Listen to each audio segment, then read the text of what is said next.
Hi friends, welcome to அக்ஷயா.com. இன்றைக்கி இந்த வீடியோவில் கிராமத்து சுவையில் நல்ல காரசாரமான டிஃப்ரெண்ட்டான ஒரு side dish recipe. Idli, dosa, chapati, puri, சாதம், ஆப்பம், ஊத்தாப்பம் எல்லாத்துக்குமே பொருத்தமாக நல்ல பக்காவான காம்பினேஷனாக இருக்கும். நீங்களும் கண்டிப்பாக இது மாதிரி ஒரு முறை ட்ரை பண்ணி பாருங்கள். இனி அடிக்கடி செய்ய சொல்லி கேட்பாங்க. அந்த அளவுக்கு சுவை கூடுதலாக அருமையாக இருக்கும்.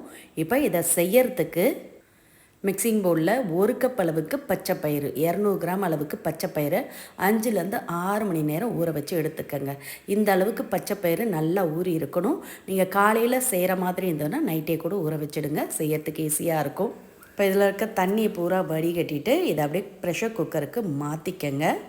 இப்போ எந்த கப்பில் பச்சை பயிறு எடுக்கிறீங்களோ அதே கப்பில் 1/2 கப் அளவுக்கு கடலைப்பருப்பு ஒரு முறை தண்ணியில் அலசிட்டு முழுகிற அளவுக்கு தண்ணீர் ஊற்றி 1 மணி நேரம் ஊற வச்சிங்கன்னா போதும். இந்த அளவுக்கு கடலைப்பருப்பு நல்லா ஊறி இருக்கணும். இப்போ ஊற வச்ச பச்சைப்பயிறு, கடலைப்பருப்பு ரெண்டையுமே தண்ணியை வடிகட்டிட்டு ப்ரெஷர் குக்கருக்கு மாற்றிக்கங்க. இது மாதிரி எல்லாத்தையுமே மாற்றிட்டு இதோட பிரிஞ்சலை ஒன்று சேர்த்துக்கங்க. கூடவே 2 சின்ன துண்டு பட்டை, 2 ஏலக்காய், 4 கிராம்பு சேர்த்துட்டு இதோட 1 டீஸ்பூன் அளவுக்கு உப்பு சேர்த்துக்கங்க.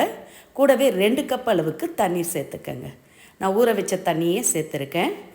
ஊற வச்ச தண்ணியை வேஸ்ட் பண்ணிடாமல் அந்த தண்ணியை ஊற்றி அப்படியே வேக வச்சுக்கோங்க. இப்போ ப்ரெஷர் குக்கரை மூடி அடுப்பை ஹை ஃப்ளேமில் வச்சு 2 விசில் விட்டிங்கன்னா போதும். விசில் வரும்போதே வீடே மணக்கும். இப்போ இதோட மசாலா சேர்க்கறதுக்கு மிக்சர் ஜாரில் 1 கைப்பிடி அளவுக்கு ஃப்ரெஷ்ஷான கொத்தமல்லி இலைகள் அலசிட்டு சேர்த்துக்கங்க. கூடவே 1/2 கப் அளவுக்கு பொடியை கட் பண்ண தேங்காய் சேர்த்துக்கங்க. கூடவே 1/2 டீஸ்பூன் சோம்பு, 1/2 டீஸ்பூன் ஜீரகம் சேர்த்துட்டு கொஞ்சமாக தண்ணீர் விட்டு நல்ல மைய பேஸ்ட்டாக அரைச்சி எடுத்து வச்சுக்கோங்க. இப்போ மல்லித்தழையோடு சேர்த்த தேங்காய் மசாலா விழுது ரெடி ஆகிடுது. இந்த அளவுக்கு மைய அரைச்சி எடுத்து வச்சுக்கோங்க, தண்ணீர் அதிகம் சேர்க்காமல். இது அப்படியே இருக்கட்டும். இப்போ ப்ரெஷர் பூரா கம்ப்ளீட்டாக இறங்கினதும் குக்கரை திறந்துக்கங்க. பயிரோட பட்டை, கிராம்பு, ஏலக்காய்லாம் சேர்த்து வேக வச்சதுனால நல்ல மணமாக வாசனையாக இருக்குது. பயிர் ரொம்ப குழைய வெந்துடக்கூடாது. 2 விசில் விட்டிங்கன்னா போதும். இந்த அளவுக்கு வெந்திருக்கணும். இப்போ பாருங்கள், ஒரு பயிர் எடுத்து அழுத்தி காட்டுறேன்.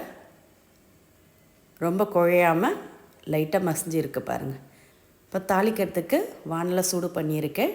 அதில் 2 டேபிள் ஸ்பூன் அளவுக்கு எண்ணெய் ஊற்றிக்கங்க. நான் கடலை எண்ணெய் தான் சேர்த்துருக்கேன். எண்ணெய் சூடானதும் 1/2 டீஸ்பூன் சோம்பு, 1/2 டீஸ்பூன் ஜீரகம் சேர்த்து நல்லா பொரிஞ்சதும் இதோட ஒரு 10 பூண்டு பல்ல பொடியை கட் பண்ணி சேர்த்துக்கங்க. ஃப்ளேவர் நல்லாயிருக்கும். இது கூடவே 2 பச்சை மிளகாவை பொடியை கட் பண்ணி சேர்த்துக்கங்க. கூடவே ஃப்ரெஷ்ஷான கருவேப்பிலையும் சேர்த்து நல்லா பூண்டு பச்சை வாசனை போகிற அளவுக்கு வதங்கி வரட்டும். இந்த அளவுக்கு நல்லா வதங்கி வந்ததும் இதோட ஒரு பெரிய சைஸ் வெங்காயத்தை பொடியை கட் பண்ணி சேர்த்துக்கங்க. சேர்த்து அதையும் நல்லா வதக்கிக்கங்க. நல்ல வெங்காயம் ஓரளவுக்கு வதங்கி வந்ததும் இதோட பெரிய சைஸில் ஒரு பழுத்த தக்காளியை பொடிசாக கட் பண்ணி சேர்த்து அதையும் வதக்கிக்கங்க. தக்காளிலாம் வதங்கி வந்த பிறகு இதோட மசாலா பொருட்கள் சேர்த்துக்கலாம். 1 டீஸ்பூன் அளவுக்கு மிளகாய்த்தூள் சேர்த்துக்கங்க. கூடவே 1/4 டீஸ்பூன் மஞ்சத்தூள், 1/2 டீஸ்பூன் கரம் மசாலா பொடி, கூடவே தேவையான அளவு உப்பு சேர்த்துக்கங்க. நம்ம ஏற்கனவே பயிரில் உப்பு சேர்த்து தான் வேக வச்சுருக்கோம். இதில் பார்த்து தேவையான அளவு உப்பு சேர்த்துக்கங்க. பத்தாட்டி சேர்த்துக்கலாம். இப்போ மசாலாவெலாம் சேர்த்து நல்லா ஒரு முறை கலந்துட்டு இதில் நம்ம அரைச்சி எடுத்து வச்ச கொத்தமல்லி, தேங்காய் விழுதை சேர்த்து நல்லா கலந்து விடுங்க.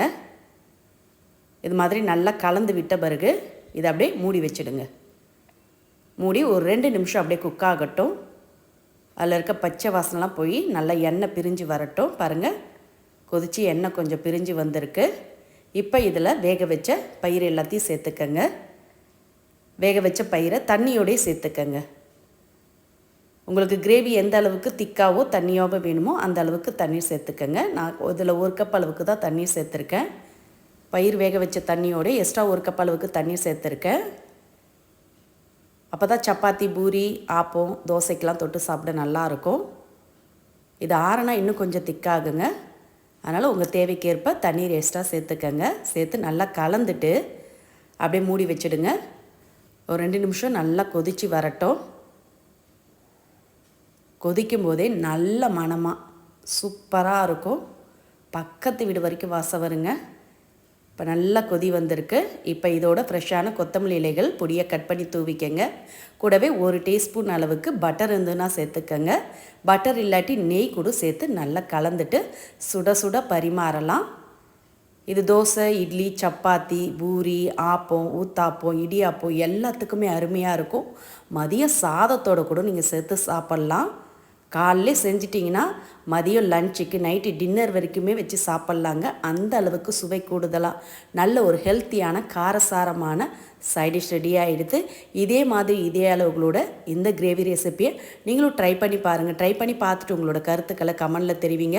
இந்த ரெசிபி பிடிச்சிருந்தா அப்படியே ஒரு லைக் கொடுங்க. ஃப்ரெண்ட்ஸ் அண்ட் ரிலேட்டிவோட இந்த வீடியோவை நிறைய ஷேர் பண்ணுங்கள். மறக்காமல் நம்ம சேனலையும் சப்ஸ்கிரைப் பண்ணிவிடுங்க. நன்றி, வணக்கம்.